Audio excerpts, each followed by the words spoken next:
Hello दोस्तों, शिक्षा villa के यूट्यूब चैनल में आपका स्वागत है। पिछले वीडियो में हमने देखा कि किस प्रकार कलचुरी प्रशासन के ऊपर मराठों ने आक्रमण किया और उसके बाद आज हम देखेंगे मराठा शासन के बारे में। तो सबसे पहले हम छोटी सी पृष्ठभूमि देख लेते हैं। तो सन 1741 को भोसला वंश के जो राजा थे रघुजी प्रथम, उनके सेनापति भास्कर पंत ने कलचुरी वंश पर आक्रमण किया था, जिसके बाद कलचुरी वंश के अंतिम स्वतंत्र शासक रघुनाथ ने आत्मसमर्पण कर दिया था, जिसके पश्चात उन्हें मराठा प्रतिनिधि के रूप में इस क्षेत्र में शासन करने का अधिकार दे दिया गया था। परंतु रघुनाथ सिंह की मृत्यु हो जाने के बाद मोहन सिंह राजा बनाए जाते हैं और मोहन सिंह की मृत्यु हो जाने के बाद क्या होता है वो हम आगे देखेंगे। तो जैसा कि हमने देखा कि मराठों के द्वारा रतनपुर के कलचुरी वंश पर आक्रमण किया गया, परंतु रतनपुर के अलावा जो रायपुर की शाखा थी कलचुरी वंश की, उसका क्या हुआ इसे हम थोड़ा देख लेते हैं। तो कलचुरी शासक रायपुर की शाखा वाले, उनमें अंतिम राजा थे अमर सिंह, परंतु अमर सिंह की मृत्यु के बाद उसके पुत्र हुए शिवराज सिंह, जिन्हें मराठा शासकों के द्वारा पद से हटाकर उन्हें 5 करमुक्त ग्रामों को प्रदान कर दिया गया और इस प्रकार कलचुरी की रायपुर शाखा का भी अंत हो जाता है। अब इस प्रकार छत्तीसगढ़ के रतनपुर एवं रायपुर एक ही एकीकृत हो जाते हैं और छत्तीसगढ़ क्षेत्र में प्रत्यक्ष मराठा शासन का प्रारंभ होता है। तो इसके पीछे की पृष्ठभूमि ये है कि सन 1755 में मराठा शासक रघुजी प्रथम की जैसे ही मृत्यु होती है तो उनके जो 4 पुत्र होते हैं जानोजी, मुधोजी, सवाजी और बिंबाजी, इनके मध्य उत्तराधिकार के लिए संघर्ष प्रारंभ हो जाता है। तब उस समय के तत्कालीन पेशवा द्वारा उनके उत्तराधिकार के मध्य हस्तक्षेप किया जाता है और उन्हें साम्राज्य विभाजित किया जाता है, यानी कि उन्हें बांटा जाता है। और इस बंटवारे में उनके जो बड़े पुत्र होते हैं जानोजी, उनको नागपुर का क्षेत्र, मुधोजी को चांदा का क्षेत्र, सवाजी को बरार का क्षेत्र और उनके जो सबसे छोटे पुत्र होते हैं बिंबाजी राव भोसले, उन्हें छत्तीसगढ़ क्षेत्र यानी कि रतनपुर क्षेत्र मिलता है। और इसी के साथ बिंबाजी राव भोसले सन 1757-58 में छत्तीसगढ़ क्षेत्र आते हैं और छत्तीसगढ़ क्षेत्र में एक स्वतंत्र मराठा शासक के रूप में शासन प्रारंभ करते हैं। तो चलिए देख लेते हैं बिंबाजी राव भोसले के समय की कुछ महत्वपूर्ण घटनाओं को। तो बिंबाजी राव भोसले सन 1758 को राजगद्दी में बैठते हैं और सन 1787 को उनकी मृत्यु हो जाती है। इसके मध्य उन्होंने रतनपुर और रायपुर क्षेत्र का प्रशासनिक एकीकरण किया, यानी कि रतनपुर और रायपुर उनके लिए एक ही क्षेत्र था। उन्होंने एक स्वतंत्र शासक के रूप में यहाँ शासन किया। वे यहाँ से प्राप्त होने वाले किसी भी प्रकार की आय को नागपुर नहीं भेजते थे। इसके अतिरिक्त उन्होंने नियमित न्यायालयों की स्थापना की, जहाँ पर न्याय संबंधी कार्य किए जाते थे। उन्होंने धार्मिक कार्य करवाते हुए रतनपुर की पहाड़ी पर राम मंदिर का निर्माण कराया, जिसे राम टेकरी मंदिर के नाम से भी जाना जाता है। इसके अतिरिक्त उन्होंने रायपुर में बूढ़ा तालाब के किनारे एक राम का मंदिर बनवाया, जो कि अभी तक विद्यमान है। बिंबाजी राव भोसले को परगना पद्धति के सूत्रधार कहा जाता है, यानी कि परगना पद्धति का प्रारंभ इन्होंने नहीं किया था, परंतु परगना पद्धति के जो मूल सूत्र थे उसे इन्होंने ही दिया था। बिंबाजी राव भोसले ने राजनांदगांव और खुज्जी नामक 2 जमींदारियों की स्थापना भी की थी। इसके अतिरिक्त विजयदशमी के अवसर पर स्वर्ण पत्र देने की परंपरा की शुरुआत भी बिंबाजी राव भोसले के शासनकाल में हुई। इसके अतिरिक्त रायपुर में दूधाधारी मठ का जो पुनर्निर्माण है, यानी कि जीर्णोद्धार है, वह भी बिंबाजी राव भोसले के शासनकाल में हुआ। इस प्रकार स्पष्ट है कि यह एक धार्मिक रूप से सहिष्णु शासक थे। ठीक है। मोहम्मद खान तारान उनकी सेना में एक सिपाही थे, जिनकी वीरता को देखते हुए उन्हें मदनगढ़ क्षेत्र के 5 किलों को प्रदान किया गया था, यानी कि दान में दिया गया था। इसके बाद और इनकी विशेषताओं को देख लेते हैं। तो बिंबाजी राव भोसले ने साम्राज्य विस्तार के लिए किसी भी प्रकार का कोई प्रयास नहीं किया था। बिम्बाजी राव की मृत्यु 1787 को हो जाती है। उनकी 3 पत्नियां होती हैं, जिनमें से एक पत्नी होती है उमाबाई, जो कि सती हो जाती हैं, और दूसरी पत्नी पति के वियोग में वन में चली जाती हैं। उनकी एक अन्य पत्नी होती हैं आनंदीबाई, जो कि आगे आती हैं और मराठा शासन को संचालित भी करती हैं। बिम्बाजीराव भोसले के बाद उनकी मृत्यु के पूर्व उनके भतीजे चिमनाजी को उन्होंने जिसे गोद लिया था उसे उत्तराधिकारी बना दिया जाता है। चिमनाजी के शासन में मुख्य रूप से शासक के रूप में आनंदीबाई जो थी वह शासिका थी, परंतु 1787 को चिमनाजी सत्ता पर बैठते हैं और 1788 को उनकी मृत्यु हो जाती है। चिमनाजी की जो मृत्यु है वह रहस्यमयी होती है, जिसमें चिमनाजी के बड़े भाई रघुजी द्वितीय की भूमिका मानी जाती है, यानी कि उन्हीं के षड्यंत्र के फलस्वरूप उनकी मृत्यु होती है। 1788 में चिमनाजी की मृत्यु के बाद रघुजी द्वितीय के छोटे भाई व्यंकोजी शासक बनते हैं और ये 1788 से 1811 तक शासन करते हैं। व्यंकोजी जो हैं वे छत्तीसगढ़ के प्रशासन के संचालन में अधिक रुचि नहीं रखते हैं। वे छत्तीसगढ़ यानी रतनपुर क्षेत्र का प्रशासन नागपुर से ही संचालित करना चाहते थे और इसीलिए उन्होंने सूबेदारों की नियुक्ति की और एक प्रथा का प्रारंभ किया जिसे सूबेदारी प्रथा के नाम से जाना जाता है। तो इस प्रकार एग्जाम में क्वेश्चन पूछा जा चुका है कि मराठा शासनकाल में सूबेदारी प्रथा की शुरुआत किनके शासनकाल में हुई, तो यह प्रारंभ हुआ था व्यंकोजी के शासनकाल में। ठीक है, अब हम देख लेते हैं कि सूबेदारी प्रथा क्या होती है, सूबेदारों की नियुक्ति किस प्रकार की जाती है और कौन कौन से सूबेदार आगे आएंगे।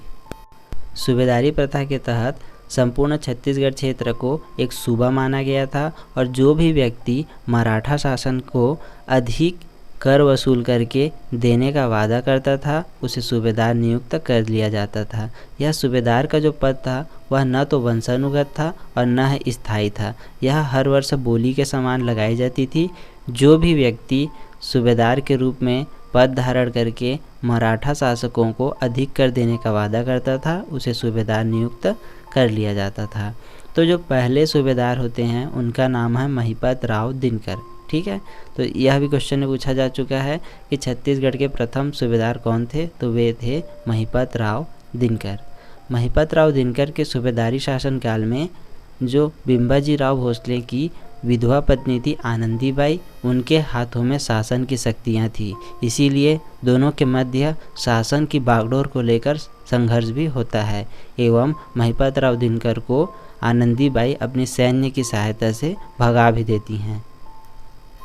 महिपत राव दिनकर के सूबेदारी काल में एक यूरोपीय यात्री फॉरेस्टर छत्तीसगढ़ की यात्रा पर आते हैं। इसके संबंध में एग्जाम में क्वेश्चन पूछा जा चुका है, तो आप याद रखिएगा कि महिपत राव दिनकर के सूबेदारी शासनकाल में यूरोपीय यात्री फॉरेस्टर छत्तीसगढ़ आए थे। फॉरेस्टर ने अपनी कृति में रायपुर के बूढ़ा तालाब के संबंध में भी रचना लिखी है। उन्होंने कहा कि रायपुर जो है वह एक बड़ी खाई के समान तालाब के चारों ओर स्थित है और यहाँ पर अनेक व्यापारी निवास करते हैं। महिपत राव दिनकर के बाद दूसरे जो सूबेदार हुए उनका नाम है विट्ठल राव दिनकर। विट्ठल राव दिनकर के समय भी एक यूरोपीय यात्री आते हैं जिनका नाम है जेटी ब्लंट, और विट्ठल राव दिनकर ने छत्तीसगढ़ के जो संपूर्ण क्षेत्र था उसमें परगना पद्धति की शुरुआत की। याद रखिएगा, विट्ठल राव दिनकर स्वयं एक सूबेदार थे, परंतु उन्होंने इस क्षेत्र में कर वसूली हेतु परगना पद्धति का प्रारंभ किया। अब हम देख लेते हैं कि परगना पद्धति होता क्या है। तो छत्तीसगढ़ के जो 36 गढ़ों में विभाजित है, यानी कि शिवनाथ नदी के उत्तर में 18 गढ़ और दक्षिण में 18 गढ़, इस प्रकार संपूर्ण छत्तीसगढ़ क्षेत्र के जो 36 गढ़ थे उस गढ़ व्यवस्था को समाप्त करके संपूर्ण छत्तीसगढ़ क्षेत्र को 27 परगनों में विभाजित कर दिया गया और प्रत्येक परगने के प्रमुख को कमाविजदार कहा जाता था और इस कमाविजदार के पास ही उस परगने की दीवानी, फौजदारी एवं न्यायिक शक्तियाँ रहती थी। कमाविजदार की सहायता के लिए भी कुछ अधिकारी होते थे जिन्हें फड़नवीस, बड़कर इत्यादि कहा जाता था। इनकी जो नियुक्ति होती थी वह या तो सूबेदार करते थे या फिर परगने के प्रमुख कमाविजदार ही करते थे।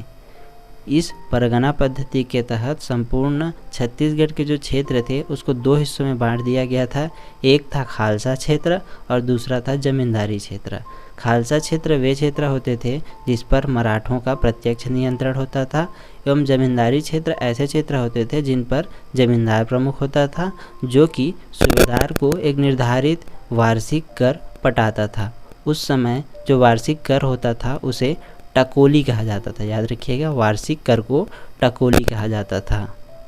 अब हम उस समय के जो प्रमुख अधिकारी थे उनके कार्यों और नामों को देख लेते हैं। तो प्रमुख कर्मचारी के रूप में थे फडणवीस, जिनका कार्य परगने के आय व्यय का लेखा जोखा रखना था। ठीक है, तो परगने के आय व्यय के लेखा जोखा रखने का कार्य करते थे फडणवीस। उसके बाद आता है बड़कर। बड़कर का काम था लगान संबंधी सारे दस्तावेजों को तैयार करना, परगने की स्थिति क्या है उसे बताना और फसल इत्यादि के मामले में सूचना भेजना एवं उन सूचनाओं को तैयार करना। ठीक है, यह बड़कर का काम था। उसके बाद आता है बरार पांडे। बरार पांडे क्या करते थे कि गांवों के लगान वितरण को तैयार करके वे कमाविंजदार को उसकी सूचना भेजते थे। ठीक है, बरार पांडे के बाद अगला कर्मचारी का नाम है पोतदार। पोतदार परगने से जितनी भी आमदनी होती थी उसका हिसाब किताब रखता था और माल चपरासी, सरकारी संपत्ति और माल की सुरक्षा करता था। ठीक है, यह तो हो गई परगना पद्धति और उस व्यवस्था के तहत प्रमुख कर्मचारी। अगले जो सूबेदार होते हैं उनका नाम है भवानी कालू। भवानी कालू अधिक समय तक सूबेदार नहीं रह पाते हैं और ये सबसे कम समय तक सूबेदार के पद पर रहते हैं, यानी कि इनका कार्यकाल अल्पकालीन होता है। भवानी कालू के बाद अगले जो सूबेदार हुए उनका नाम है केशव गोविंद। केशव गोविंद सर्वाधिक समय तक सूबेदार रहते हैं और इनके शासनकाल में एक यूरोपीय यात्री आते हैं जिनका नाम है कोलब्रुक। ठीक है, और इनके शासनकाल में पिंडारियों का आक्रमण भी होता है, परंतु केशव गोविंद की कूटनीति से उन्होंने इस क्षेत्र की पिंडारियों से रक्षा कर लेते हैं। ठीक है, केशव गोविंद के बाद अगले जो सूबेदार हुए बीकोजी पिंडरी। इनके संबंध में विशेष जानकारी प्राप्त नहीं होती है। बीकोजी पिंडरी के बाद अगले सूबेदार होते हैं बीकाजी गोपाल। बीकाजी गोपाल के समय भी पिंडारियों का आक्रमण होता है, परंतु ये इस क्षेत्र की रक्षा नहीं कर पाते हैं एवं पिंडारियों द्वारा इनके शासनकाल में लूटपाट की घटना होती है। इन्होंने सरगुजा रियासत के क्षेत्र में हस्तक्षेप किया था, यानी कि सरगुजा रियासत के जो जमींदार थे उनके साथ इनके मतभेद हुए थे, इसीलिए इनका यह कार्यकाल प्रभावित हुआ था। बीकाजी की मृत्यु के बाद अप्पा साहब भोसले को छत्तीसगढ़ क्षेत्र का वायसराय नियुक्त कर दिया जाता है, यानी कि उनको इस क्षेत्र के सभी प्रकार के कार्यकारी अधिकार प्रदान कर दिए जाते हैं। जो अप्पा साहब भोसले थे वह एक लोभी प्रवृत्ति के व्यक्ति थे। वे इस क्षेत्र से अधिक कर वसूलना चाहते थे एवं स्वहित का कार्य करना चाहते थे, इसीलिए उन्होंने सूबेदारों को बहुत ही जल्दी बदला, क्योंकि जो भी सूबेदार अधिक कर वसूल करके देने के लिए तैयार हो जाता था उसकी नियुक्ति इनके द्वारा कर दी जाती थी। तो बीकाजी गोपाल की मृत्यु के बाद अगले जो सूबेदार हुए वे थे सखाराम हरी। सखाराम हरी के द्वारा अधिक कर वसूली का प्रयास किया गया, जिसके फलस्वरूप रतनपुर के एक व्यक्ति ने उन्हें गोली मार दी। ठीक है, सखाराम हरी के बाद अगले सूबेदार होते हैं सीताराम टाटिया एवं सीताराम टाटिया के बाद अगले सूबेदार होते हैं यादव राव दिवाकर। यादव राव दिवाकर जो हैं वह इस क्षेत्र के अंतिम सूबेदार होते हैं, क्योंकि 1818 को मराठा एवं अंग्रेज़ों के मध्य सीताबर्डी का युद्ध होता है, जिसमें अंग्रेज़ों के द्वारा मराठा शासकों को पराजित कर दिया जाता है, और इसी के साथ पिंडारियों का दमन भी हो जाता है। इसके फलस्वरूप क्या होता है कि छत्तीसगढ़ क्षेत्र में ब्रिटिश के अधीन मराठा शासन होता है एवं नागपुर के जो रेसिडेंट होते हैं जेनकिंस, उनके द्वारा छत्तीसगढ़ क्षेत्र में सूबेदारी प्रथा को समाप्त करके ब्रिटिश अधीक्षकों की नियुक्ति कर दी जाती है। इसके संबंध में हम अगले वीडियो में पढ़ेंगे। तो चलिए अब हम सूबेदारों के क्रम को एक बार रिवाइज कर लेते हैं। तो सबसे पहले सूबेदार होते हैं महिपत राव दिनकर, उसके बाद आते हैं विट्ठल राव दिनकर, जो कि परगना पद्धति के प्रारंभ करने वाले होते हैं। विट्ठलराव दिनकर के बाद भवानी कालू सबसे कम समय के लिए सूबेदार रहते हैं। उसके बाद केशव गोविंद सबसे अधिक समय के लिए सूबेदार रहते हैं। उसके बाद बीकाजी पंडरी और दिर्रो कल्ललकर आते हैं। उसके बाद बीकाजी गोपाल, सखाराम हरी, सीताराम टाटिया और अंतिम सूबेदार होते हैं यादवराव दिवाकर। ठीक है, इसी के साथ आज का हमारा वीडियो समाप्त करते हैं। अगर आपको हमारी वीडियो अच्छी लगी तो हमारे वीडियो को लाइक कीजिए, शेयर कीजिए और हमारे चैनल को सब्सक्राइब करके नोटिफिकेशन पाने के लिए बेल का आइकन ज़रूर दबाएं। Thank you.